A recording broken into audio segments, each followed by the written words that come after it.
नाज़रीन, Aurangabad municipal corporation election में मजलिस इत्तेहादुल मुस्लिमीन ने एक तारीखी कामयाबी हासिल करते हुए 33 कारपोरेटर मुंतखब किए थे, जिसके बाद इस बात का ऐलान दूसरे ही दिन कर दिया गया था कि मजलिस इत्तेहादुल मुस्लिमीन की जानिब से 3 को-ऑप्ट मेंबर नामजद किए जाएंगे। जिसके बाद पार्टी के नए और पुराने सैकड़ों ख्वाहिशमंदों ने इस बात को लेकर पार्टी हाईकमान से ये मुतालिबा किया था और ये गुहार लगाई थी कि पार्टी के तई इनकी खिदमत और इनके कामों को देखते हुए इस मरतबा इन्हें नुमाइंदगी का मौका दिया जाए। कई ख्वाहिशमंदों की जानिब से इस मुतालिबे को लेकर पार्टी हाईकमान से मुलाकातें की गई थी और कई लोगों ने अपनी दरखास्तें दाखिल की थी। मजलिस इत्तेहादुल मुस्लिमीन की जानिब से 3 नामों का ऐलान होगा, इसे लेकर गुज़िश्ता एक हफ्ते से पूरे शहर में सियासी हलचल तेज थी। नए और पुराने ख्वाहिशमंदों की एक तरह से धड़कनें तेज हो चुकी थी और इस बात का क़यास लगाया जा रहा था कि आइंदा 1 या 2 दिन में किसी भी वक्त पार्टी की जानिब से इन तीनों ही को-ऑप्ट मेंबरान के नामों का ऐलान होगा। और आज सुबह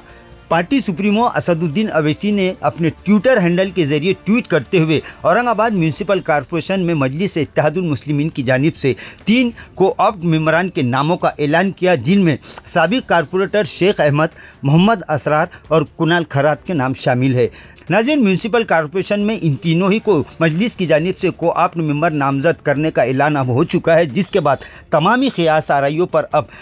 ब्रेक लग चुका है। लेकिन ख़ास बात यह है कि पार्टी की जानिब से जिस तरह से इन तीनों के नामों का ऐलान हुआ, उसी के साथ ये बात भी शायद वाज़े तौर पर साफ की जा चुकी है कि 2026 से 2027 यानी 1 साल के लिए इन तीनों को को-ऑप्ट मेंबर बनाया गया है। अब आइंदा साल किन 3 ख्वाहिशमंदों के नामों का ऐलान होगा, उसके लिए तमामी पार्टी के पुराने और नए ओहदेदारान के साथ साथ सियासी कायदीन में एक तरह का तजस्सुस और बेचैनी तो बरकरार रहेगी। लेकिन फिलहाल मजलिस इत्तेहादुल मुस्लिमीन की जानिब से शेख अहमद, मोहम्मद असरार और कुनाल खरात के नामों का ऐलान होने के बाद पार्टी के सैकड़ों ख्वाहिशमंदों में एक तरह की मायूसी अब साफ तौर पर दिखाई दे रही है। पार्टी की जानिब से जिन नामों का ऐलान हुआ, उन तीनों ही को-ऑप्ट मेंबरान में एक तरह की खुशी का माहौल है, यानी कि ये कहा जा सकता है कि कहीं खुशी तो कहीं गम का माहौल है। लेकिन अब देखना यह है कि पार्टी के पुराने और नए ओहदेदारान जिन्होंने पार्टी हाईकमान से इन्हें नुमाइंदगी देने का मुतालिबा किया था, वो इस मामले को लेकर क्या रद्द-ए-अमल जाहिर करते हैं। लेकिन अब ये बात तो पूरी तरह से साफ हो चुकी है